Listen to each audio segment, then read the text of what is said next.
우리가 지난 시간에 여로보암이 황금 송아지를 단과 베델에 만들어 놓고 그것이 이제 여호와다라고 얘기하면서 이스라엘 백성들이 예루살렘에 가서 여호와를 예배하는 것을 막았습니다. 그 일을 저질러 놓은 것에 대해서 하나님은 그냥 두고 보시지 않고 유다에서 선지자 하나를 불러서 여로보암에게 그것은 하나님의 뜻이 아니고 하나님께서 정말 싫어하시는 일이니 그만두어라라고 경고를 하셨어요. 그리고 경고를 하셨죠. 그리고 이제 집으로 돌아가는 길에 베델에 늙은 선지자 한 명이 그 유다의 젊은 선지자를 꼬시죠. 와서 음식을 먹고 가라라고 얘기하니까 나는 절대 하나님께서 그렇게 하지 말라고 말씀하셨으니 그렇게 하지 않을 것이다라고 얘기했지만 여호와의 사자가 내게 임해서 나더러 너를 대접하라고 했으니 내 말을 따르라라고 이제 권하게 됩니다.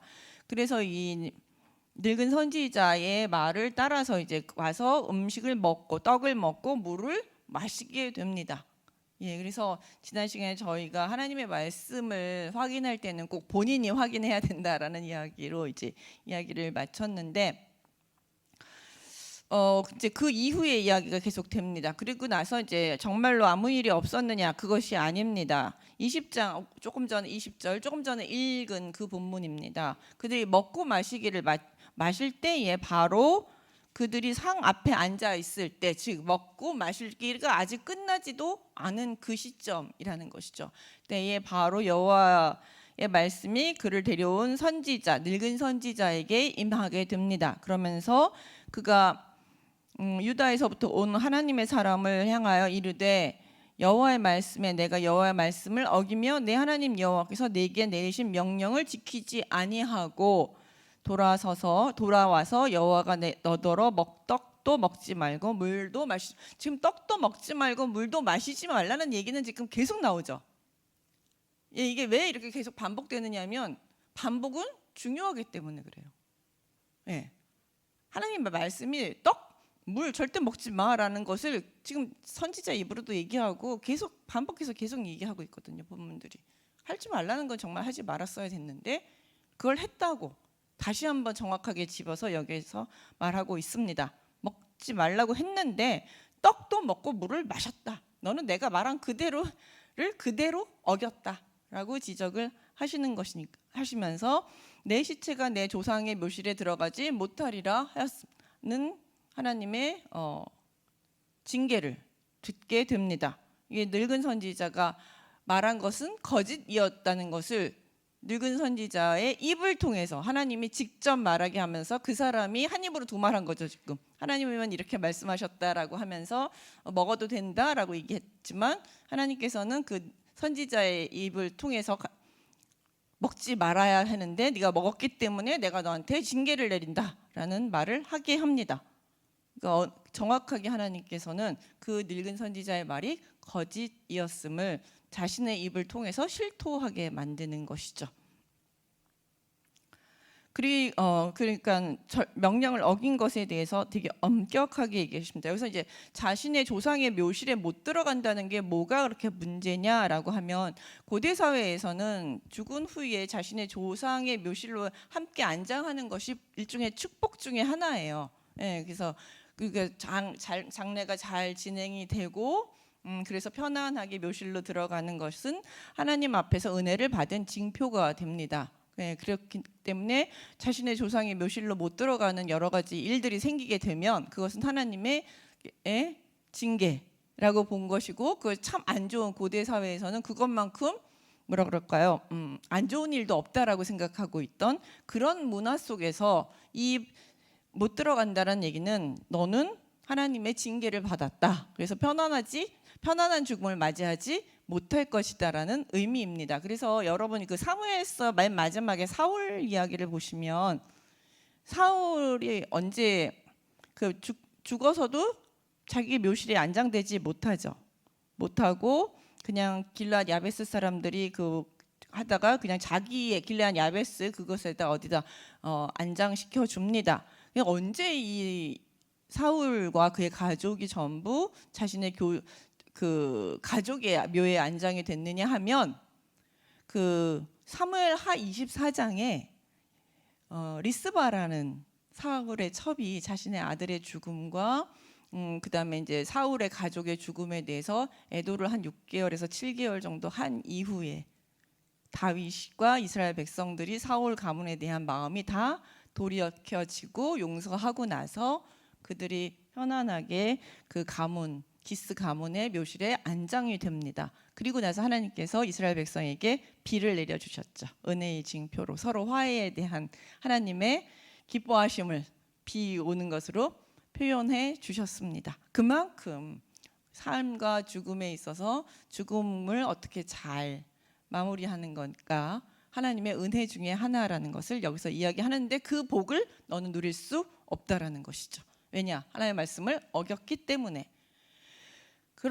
그러면서 이제 그런 하나님의 신탁을 받게 됩니다. 그리고 자기가 데리고 온 선지자가 떡을 먹고 물을 마신 후에 그를 위하여 나귀의 안장을 지웁니다. 그래서 늙은 선지자는 그 신탁을 전달한 이후에 이제 그 사람을 유다로 돌려보내기 위해서 나귀 한 마리를 제공하면서 이제 돌려보내게 됩니다.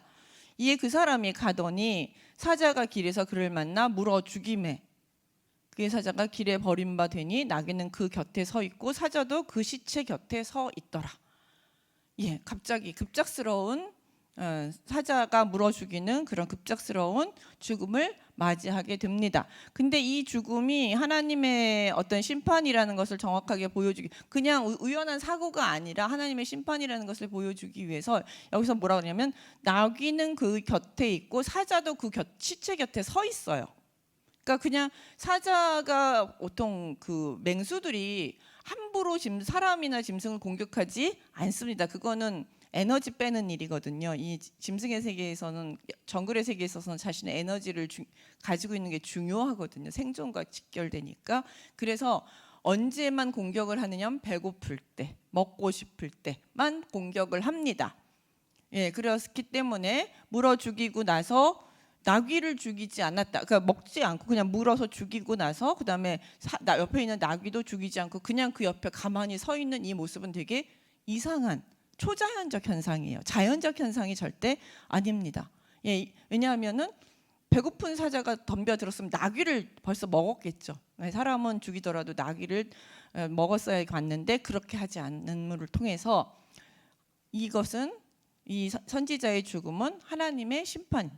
그러니까 즉 늙은 선지자가 얘기했던 그 하나님의 심판이었음을 하나님 보여주고 있는 것이죠. 그래서 지나가던 사람들이 길에 버려진 시체와 그 시체 곁에 있는 사자를 보고 그 늙은 선지자가 사는 성읍으로 가서 말한지라.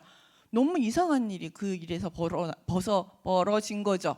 근데 사람들은 시체는 어떻게 할 수가 없어요. 사자가 옆에서 지금 서 있으니까 무서워서 감히 어떻게는 하지 못하고 너무 놀라운 일, 너무 이상한 일을 보고 나서 끔찍하기도 하고 이상하기도 한 일을 보면서 가서 막 얘기를 했는데 그 얘기가 들려서 이제 나이 먹은 선지자, 늙은 선지자에게까지 들어가게 됩니다. 그 사람을 길에서 말하니라. 그 사람을 길에서 데리고 돌아간 선지자가 듣고 말하되 여호와의 말씀을 어긴 하나님의 사람이로다.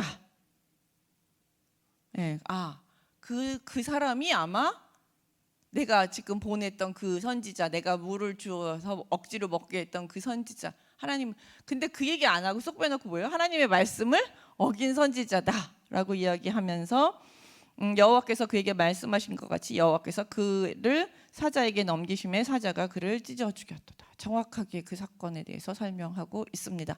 여호와의 말씀을 어겼기 때문에 하나님의 심판을 받은 것이라고 정확하게 이야기를 합니다. 그리고 나서 그의 이의 아들들에게 말하여 이르되 나를 위하여 나귀의 안장을 지우고 그들이 안장을 지우매 그가 가서 본즉. 그래서 다시 쫓아갑니다. 다시 쫓아가요. 지난번에도 쫓아갔죠. 지난번에도 쫓아가서 데리고 왔었잖아요. 가는 길을 막고 데리고 왔던 것처럼 이번에도 가서 보고 시체가 길에 버려진 바 된 것, 그들과 다시 한번 눈으로 확인합니다. 나귀와 사자가 그 시체 곁에 서 있고 사자가 시체를 먹지도 아니하였고 나귀를 찢지도 아니하더라. 좀 더 정확하게 이 늙은 선지자의 눈을 통해서 이것이 하나님께서 하신 일이라는 것을 다시 한번 반복해서 이야기를 해주고 있습니다. 그러니까 다시 늙은 선지자는 살았을 때 이 젊은 선지자를 집으로 데려온 것처럼 다시 자신의 고향으로 데리고 옵니다. 이번엔 죽은 선지자를 데리고 오죠. 그러면서 낙에 실어 가지고 돌아와 자기 성읍으로 들어가 슬피 울며 장사하되 곧 그의 시체를 자기의 묘실에 두고 오호라 내 형제여 하며 그를 위하여 슬피 우니라. 이 사람의 모습을 보면 어때요? 참 자기가 죽여놓고 자기가 이건 하나님한테 벌 받아서 이런 것이다 라고 말을 어기게 해놓고 이건 하나님의 심판을 받아서 이렇게 한 것이다 라고 얘기하고 또 데리고 와서 아주 성대하게 장사를 치러주면서 내 형제여, 당신이 내 형제라는 뜻은 같은 선지자라는 의미예요. 선지자는 같은 그 생도라고 하면서 뭐 둘 다 하나님의 자녀로서 생도라고 하면서 서로 간에 이렇던 유대감을 갖고 있거든요. 그래서 내 형제요. 그러니까 선지자 역할을 하다가 하나님 말씀 어겨서 슬프게 죽은 내 형제요 이러면서 같은 선지자 레벨로서 서로 얘기하는 거죠. 좀 기괴하지 않나요? 기괴하기도 하고 엄청 가식적이기도 합니다. 자기 때문에 죽었는데 그 사람에 대해서 죽음을 확인하고 데리고 와서 또 성대하게 장사를 치러주고 또 그것에 대해서 울면서 막 슬퍼하고 있는 이 모습이 참 희한합니다. 그리고 뭐라고 얘기하냐면 그 사람을 장사한 후에 그가 아들들에게 말하여 이르되 내가 죽거든 하나님의 사람을 장사한 묘실에 나를 장사하되 내 뼈를 그 뼈의 곁에 두라. 그가 여호와의 말씀으로 베델에 있는 제단을 향하여 또 사마리아 성읍에 있는 모든 산당을 하여 외쳐 말한 것이 반드시 이룰 것이니라. 그는 정말 참 선지자였다. 그가 베델과 사마리아 성읍에서 했던 얘기는 반드시 이루어질 것이고 그는 참 선지자였다. 그리고 나는 그 뼈 옆에 묻어다오라고 얘기해요. 이건 뭐냐면 그는 참 선지자였고 그의 명예를 내가 같이 그 옆에서 누리겠다라는 것이에요. 네, 그러니까 지금 여기가 보면은 그 어떻게 보면 죽은 사람의 그 시신까지 명성, 죽은 사람의 명성이죠. 명성. 그가 참선지자였다라는 그 죽은 사람의 명성을 이용해서 내가 그 옆에 묻혀서 나도 선지자 반열에 있었던 사람이라는 것을 알리고 싶었던, 자신의 명예를 높이고 싶었던 그런 모습으로 저는 해석이 됩니다. 이런 모습은 우리가 어디서, 그러니까 진짜 가짜 선지자가 진짜 선지자를 죽여서 자기가 진짜처럼 보이고 싶은 그런 욕망을 여기서 참 잘 보여주고 있습니다. 이런 모습을 우리가 이제 보면서 이런 모습은 과연 왜 이렇게 그렸을까라고 했을 때 이 가짜 선지자의 모습이 바로 당시 북이스라엘의 영적인 상태, 영적인 모습을 잘 대표하고 있는 모습이라고 생각을 합니다. 가짜 선지자가 더 큰 소리 치는 세상이고 진짜 선지자가 이야기를 했을 때 그 말을 들으면 뭐 해야 돼요? 사실은 말씀을 전하면 듣고 하나님 말씀에 순종하고 회개해야 하는데 그렇게 하지 않고 오히려 하나님의 말씀인지 진짜인지 가짜인지 이제 판단하려고 하고 진짜가 확인됐음에도 불구하고 자신의 삶이나 자기가 이런 얘기를 할 게 아니라 뭘 해야 돼요? 사실은 이렇게 얘기하고서 사실 이 진짜 선지자 이제 가짜 선지자 이야기는 여기서 끝나버려요. 그냥 딱 끝나버려요. 그러니까 왜냐하면 이렇게 진짜라는 것을 확인했다라면 하나님 말씀에 진짜라는 걸 확인했다라면 그 다음에 무엇을 해야 합니까? 진짜 참 선지자라면 여로보암에게 찾아가고 백성들에게 찾아가면서 외쳐야죠. 그 선지자가 한 말이 진짜입니다. 이거 하나님 말씀대로 하지 않으면 죽습니다. 우리가 다 망할 것입니다. 여로보암 당신의 왕조도 망할 것이고 우리도 다 망할 것입니다. 그러니까 우리는 하나님의 말씀대로 살아야 합니다. 우리 정말 돌이켜야 합니다. 지금 이 젊은 선지자의 죽음이 그것을 증명해주고 있지 않습니까? 사실 이 젊은 선지자의 죽음 자체에 대해서 우리가 참 생각하면은 안타까워요. 안타깝고 참 헛되게 죽은 것 같아 보입니다. 그런데 그 당시 고대 사회의 이 성경에서 선지자는의 삶 자체가 사실은 메시지일 경우가 많습니다. 삶 자체가 메시지예요. 그가 어떻게 사느냐. 예를 들어서 호세아가 우리가 이제 제일 잘 아는 게 호세아니까 호세아가 는 제사장 집안에 꽤 명망이 있는 집안의 사람이었는데 그가 갑자기 동네에서 가장 평판이 안 좋은 여자랑 결혼한다고 했을 때 그 놀라운 쇼킹한 사건을 사람들이 모두 다 알게 되겠죠. 아니 이게 무슨 일이야 하면서 아는데 알고 봤더니 그것이 메시지였죠.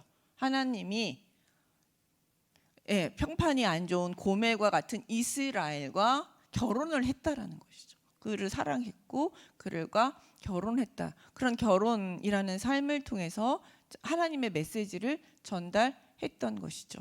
이사야도 마찬가지죠. 자신의 아들들의 이름들 마할, 살렐, 하스바스라든지 뭐 여러 가지 스알, 야숲이라든지 자신의 아들들의 이름을 통해서 혹은 이렇게 옷을 이렇게 짤막하게 옷을 다 잘라서 아주 창피하게 입고 다니면서 우리가 이렇게 바벨론 포로로 끌려갈 것이다라는 것을 전달하기도 했고 그들의 삶 자체가 하나님의 말씀을 전달하는 메시지였던 것이죠. 즉 다시 말하면 이 하나님은 이 유다 선지자를 통해서 하나님의 말씀에 순종하면 무사히 이 사람이 그랬죠. 이 사람이 지금 하나님 말씀에 순종했으면 어떻게 됐어요? 그대로 아무것도 의심하지 않고 그대로 믿었으면 무사히 집에 가서 편안하게 살다가 죽었겠죠. 그렇지만 하나님의 말씀을 순종하지 않았고 의심했고 확인하지 않았기 때문에 그는 하나님 말씀을 어기고 결국은 떡과 물을 먹게 됐고 결국 하나님의 심판을 받게 된 것이죠. 이것이 바로 북이스라엘에게 전달하는 하나님의 메시지입니다. 한편으로는 이상한 말에 현혹돼서 하나님은 분명히 우상을 섬기지 말라고 말씀하셨는데 이상한 말에 현혹되고 자신의 생각에 현혹돼서 단과 베델에 황금 송아지를 만들었던 그 여로보암과 이스라엘 백성들에 대해서 너네들이 하나님의 말씀에 순종하면 하나님께서 너네들을 살려주시겠지만 그리고 돌이키면 그것들을 없애고 돌이키면 하나님께서 너희들을 살려주시겠지만 만약에 돌이키지 않고 하나님 말씀에 불순종하면 너희도 이 유다 선지자처럼 하나님의 심판을 면할 수 없다라는 것을 강력한 이 유다 선지자의 죽음을 통해서 그것도 초자연적인 죽음을 통해서 강력하게 전달하고 계십니다. 그리고 이 내막을 가장 잘 알고 있는 늙은 선지자의 역할은 무엇이었냐면 이 전체 메시지를 유다 여로보암과 그 다음에 이스라엘 백성에게 전달해야 될 의무가 있었던 것이죠. 이 전체적인 내막은 사실 누구만 알 수 있느냐 하면 이 늙은 선지자만 알 수 있는 거잖아요. 자기가 만들어 놓은 것이니까. 근데 그 다음부터 얘기가 나오지 않습니다. 그냥 이 사람 참 선지자이니 나를 이 사람 옆에 묻어달라라고 하면서 자신이 죽은 이후에 명예나 걱정하고 있지. 이스라엘이 죽던 말던 이걸 여로보암에게 전달하던 말던 이런 건 관심이 전혀 없었다는 것이죠. 뭐에만 관심이 있었어요? 나의 권력을 지키는 것, 나의 명예를 지키는 것에만 관심이 있었던 것이 누구와 비슷해요? 여로보암이죠. 하나님의 말씀에 불순종하고 왜 불순종했느냐?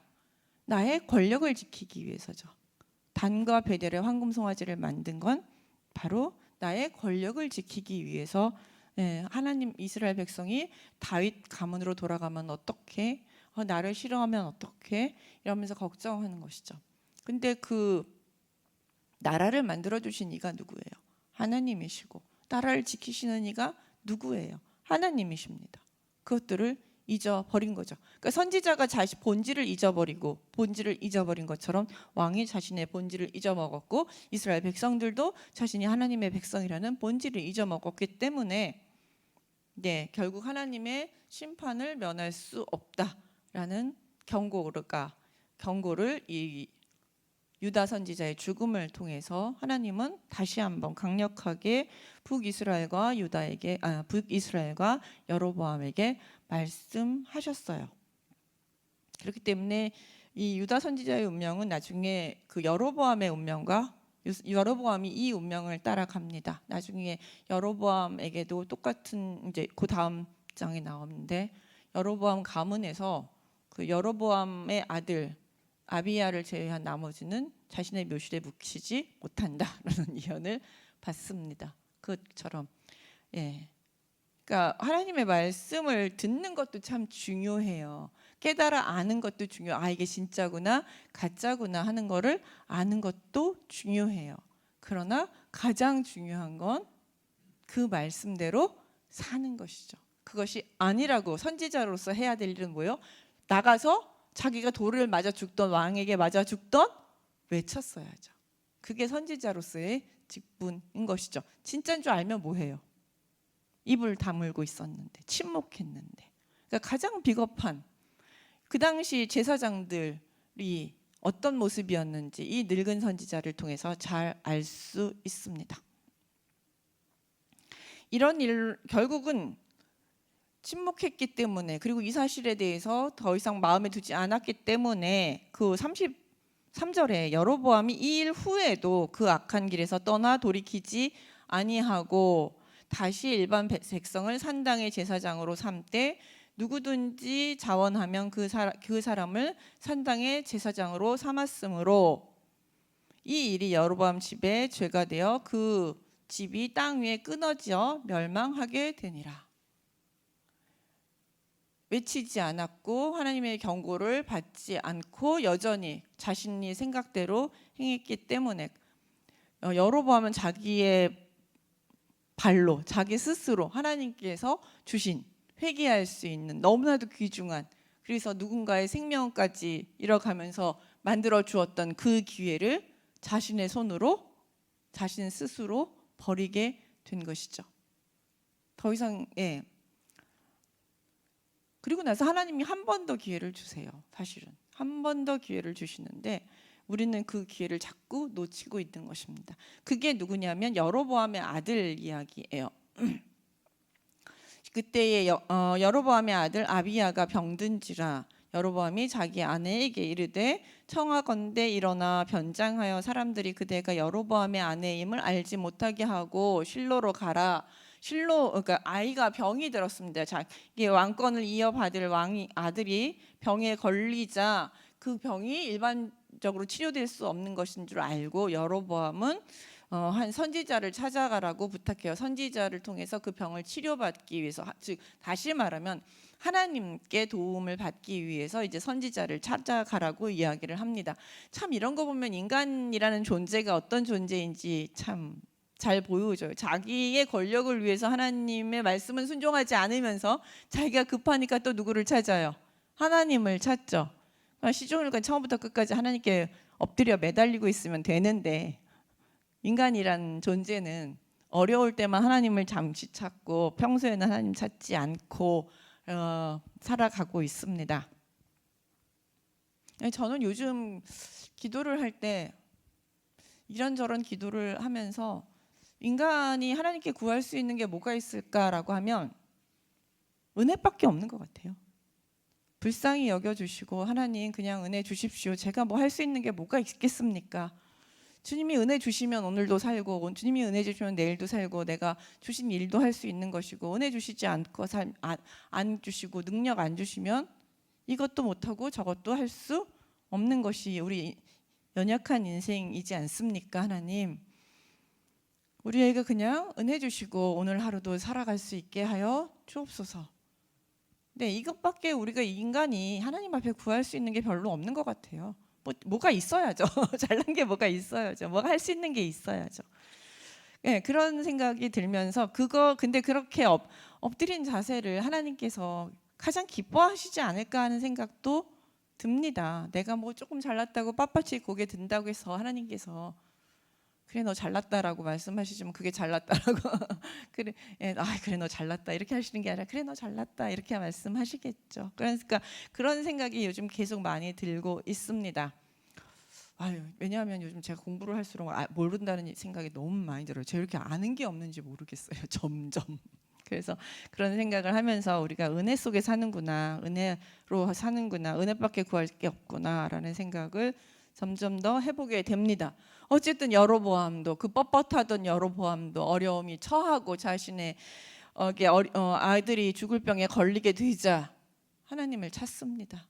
그리고 자신이 곰곰이 생각했을 때 자신에게 호의적이었던 사람을 찾습니다. 그게 누구냐면 아비야 선지자예요. 아비야 선지자가 아마 그 당시에 실로에 있었던 것 같은데 그 아비야 선지자가 누구냐 하면 그는 이전에 내가 이 백성의 왕이 될 것을 내게 말한 사람이에요. 즉 자기 옷을 찢어서 10개를 여로보암에게 주면서 네가 북이스라엘의 왕이 될 것이다라고 예언해 준 사람이 바로 이 아비야 선지자입니다. 그러니까는 곰곰이 생각하다가 생각해낸 것이 나에게 그래도 호의적이었고 내가 왕이 될 것이라고 얘기해 줬던 그 선지자를 찾아서 그에게 하나님의 호의를 구하기로 마음을 먹습니다. 그래서 이제 손에 바리바리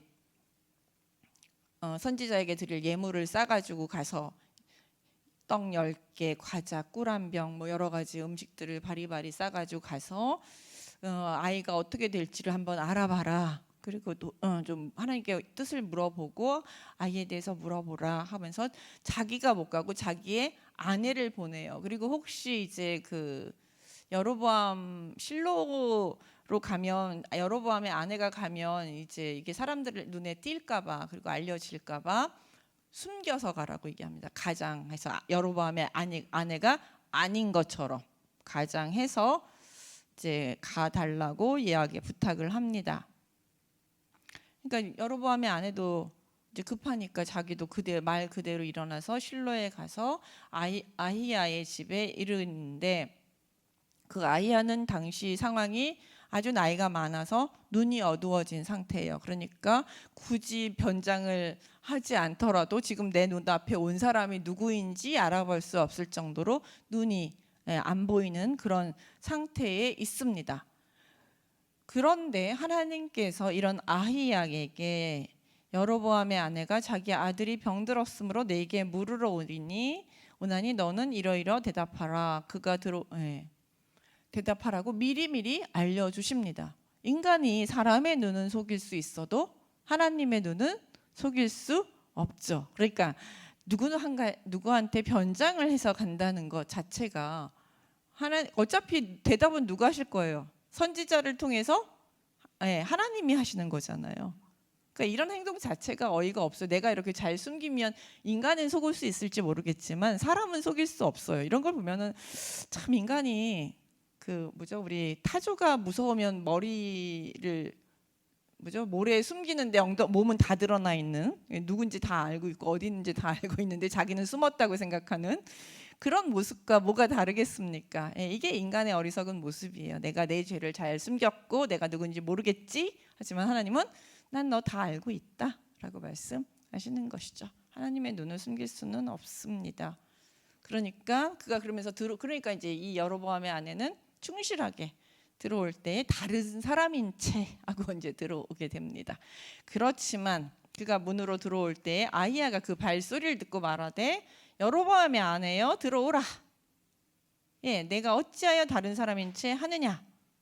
라고 하면서 여로보암의 아내라는 것을 바로 이야기합니다. 왜냐하면 하나님께 바로 지금 뭐예요? 들었잖아요. 하나님의 눈으로는 안 보이지만 하나님의 음성을 통해서 그가 여로보암의 아내라는 것을 알게 된 것이죠. 그러면서 내가 명령을 받아 흉한 일을 내게 전하리니 내가 안 좋은 일을 내게 전하리니 가서 여로보암에게 말하라. 이스라엘의 하나님 여호와의 말씀이 내가 너를 백성 중에 들어 내 백성 이스라엘의 주권자가 되게 하고 나라를 다윗의 집에서 찢어내어 네게 주었거늘 너는 내 종 다윗이 내 명령을 지켜 진심으로 나를 따르며 나보기에 정직한 일만 행한 것 같이 잊지 않고 이렇게 하면 내가 너희 집을 다윗의 집처럼 든든하게 해주겠다고 약속하셨어요. 다윗에게 주셨던 약속과 동일한 약속을 여로보암에게 주셨죠. 그렇게 주었는데 너는 내 이전 사람들보다 더 악을 행하고 가서 너를 위하여 다른 신을 만들어 우상을 만들어 나를 노엽게 하고 나를 내 등 뒤에 버렸도다. 이게 뭐냐면 내 등, 그러니까 우상 그 단과 베델의 우상을 만든 것에 대해서 하나님은 뭐라고 평가를 하시냐면 네가 나를 뒤로 휙 던져버렸다 라고 평가를 하신다는 것이 아주 리얼하게 가차 없이 그냥 휙 던져버린 걸로 네가 나를 버렸다. 그게 나를 버린 행동이다 라고 분명히 말씀을 하고 계십니다. 다시 한번 경고하시는 거예요. 너 그렇게 한 거 죄야. 너 그거 내가 정말 싫어하는 죄야. 정말 그렇게 하지 말았어야 됐어 라고 말씀하십니다. 그러므로 내가 여로보암의 집에 재앙을 내려 여로보암에게 속한 사내는 이스라엘 가운데 매인자나 노인자나 다 끊어버리되 거름더미를 쓸어버린 같이 여로보암의 집을 말갛게 쓸어버릴 것이다. 대대로 그 집을 튼튼하게 해주시겠다고 말씀하셨던 하나님이 네가 나를 집어 던졌기 때문에 나는 너네 집을 뭐 하겠다고요? 싹 쓸어버리겠다고 말씀하고 계십니다. 정말 무서운 말씀이에요. 왕이 되었으면 내가 무엇이 된 것처럼 나 스스로 내 힘으로 내 나라와 내 집안을 튼튼하게 만들 것이라고 생각했지만 그거는 너의 착각이다.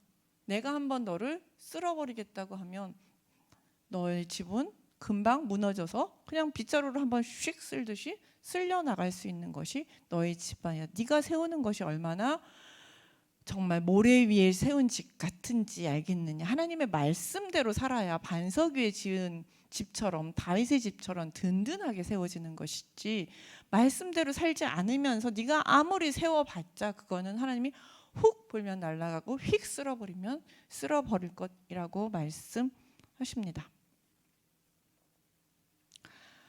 그러면서 아주 무서운 말씀을 계속 하세요. 여로보암에게 속한 자가 성읍에서 죽은 개가 즉 개가 먹고 들에서 죽은 즉 공중에 새가 먹으리니 이는 여호와께서 말씀하셨음이니라. 정말 무서워요. 왜냐하면 안장되지 못하잖아요. 지금 유다 선지자가 안장되지 못한 것처럼 하나님께서는 안장되지 못하게 하셨잖아요. 너 그렇게 말씀하고 계십니다. 참 우리가 어디에다 지금 집을 짓고 있는지 다시 한번 생각해 봤으면 좋겠습니다. 그러나 하나님이 이 가운데도 은혜를 하나 베푸셔서 온 이스라엘이 그를 위하여 슬퍼 네가 그 아이는 죽을 것이다. 네 발이 성읍에 들어갈 때에 아이가 죽을 것이고 그를 슬퍼하며 장사하는데 여로보암에게 속한 자는 오직 이 아이만 묘실에 들어가리니 이는 여로보암 집 가운데서 그가 이스라엘 하나님 여호와를 향하여 선한 뜻을 품었음이라. 그만은 그래도 하나님 앞에서 선하게 살려고 애쓴 아이였기 때문에 내가 너네 집 모두는 쓸어버리지만 그 아이는 지금 죽지만 그러나 편안하게 묘실로 들어갈 수 있다라는 것이죠. 과연 이건 징조이긴 해요. 하나님의 보이는 징조이지만 그 아이에 대해서는 이것이 꼭 비극은 아니에요. 젊은 삶이 비극이긴 하지만 그러나 평안한 묘실에 들어갈 수 있는 복 또한 누릴 수 있었기 때문에 여로보암 집에 대한 경고이기도 하고 비극이긴 하지만 또 한편으로는 하나님의 은혜와 자비가 만나는 지점이기도 합니다. 이게 남은 자예요. 하나님께서는 그 이스라엘을 전부 쓸어버린다고 말씀하셨어도 그 중에 나를 찾고 나를 만나고 나에게 부르짖은 자는 내가 뭐한다? 구원하시고 그를 지켜주시겠다고 말씀하셨잖아요. 그것처럼 그렇게 이 아이에 대해서는 하나님이 얘가 나를 잘 섬겼으니 이 아이만큼은 내가 보호해 주겠다라고 말씀을 하십니다. 이렇게 이제 이 경고를 듣고 나서 이 엄마가 집에 들어갔을 때 정말 그 아이는 죽게 됩니다. 그리고 온 이스라엘 그를 장사하고 그를 위하여 슬퍼하였습니다. 하였는데 그 여호와께서 그의 종 선지자 아히야를 통해 하신 말씀과 같았더라라고 얘기하고 있습니다. 분명히 하나님께서는 아이의 죽음을 통해서 또다시 여로보암과 여로보암의 이스라엘에게 뭐 하셨어요? 경고하셨어요. 유다 선지자의 죽음을 통해서 한번 경고하셨고 아이의 죽음을 통해서 또다시 한번 경고하셨어요. 그럼에도 불구하고 이스라엘은 돌이키지 않았습니다. 다시 한번 돌이킬 기회를 주셨던 것이죠. 그러니까 이것도 하나님의 자비예요. 자꾸 이렇게 경고를 하시잖아요, 우리에게. 그럼 그걸 빨리 알아듣고 돌이켜야겠다라고 생각하고 돌이키면 또 하나님이 제가 늘 말씀드리는 게 하나님이 제일 약한 게 뭐라 그랬어요? 회개라고. 회개하고 돌이키면 하나님께서는 미쁘시고 의로우사 우리의 죄를 사하시고 우리의 모든 허물을 용서하시는 분이시잖아요. 그럼에도 불구하고 이런 끔찍한 경고에도 불구하고 회개하지 않았습니다. 그리고 여로보암은 그냥 그 상황 속 그렇게 생을 마감하게 됩니다.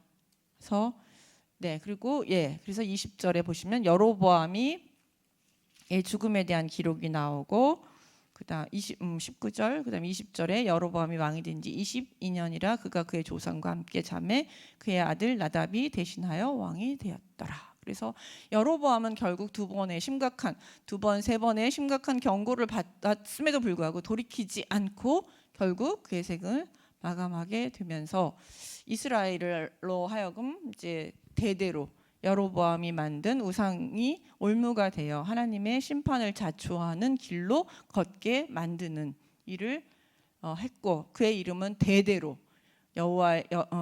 북이스라엘 왕들은 여로보암의 길로 행했기 때문에 망했다라는 불명예를 안게 되는 것이죠.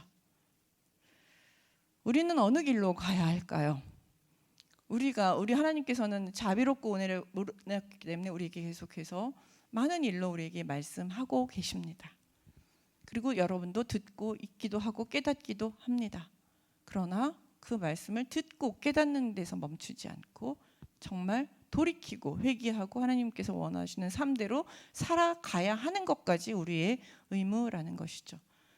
듣고 경고받은 것에서 만족하지 않고 여로보암처럼 거기서 뭉개지 않고 돌이켜서 다시 새롭게 우상을 부수고 하나님을 던지지 않고 우상을 집어 던지고 하나님 앞에 다시 돌아왔을 때 여로보암의 삶은 아마 달라졌을 것입니다. 우리는 어리석은 여로보암의 길이 아닌 하나님을께 끝까지 하나님만 붙들었던 다윗처럼 반석 위에 집을 짓는 우리가 됐으면 좋겠습니다. 기도하겠습니다.